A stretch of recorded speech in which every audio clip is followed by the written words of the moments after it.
আর দুই একটা গ্রন্থের বই ছাড়ার আছে কি? এবার চলো তো। স্বামী স্বামী, এতদিন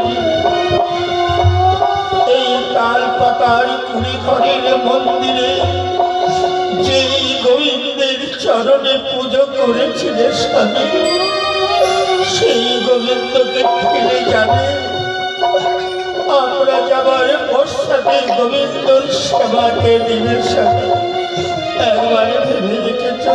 ওই দেখো গোবিন্দ হাত বাড়িয়ে যেন সন্তানের মতো পিছন থেকে ডাকছে, বলছে মা তোমরা চলে গেলেই আমার সন্ধ্যা হারার চোখে দিবি।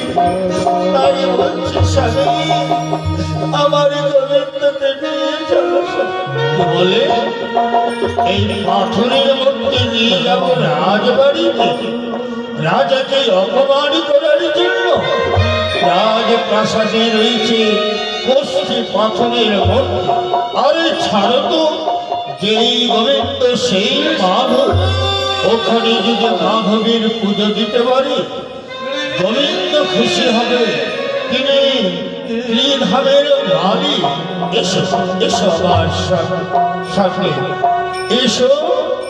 দেরি করছে না, আবার পিছনে কি ঘুরে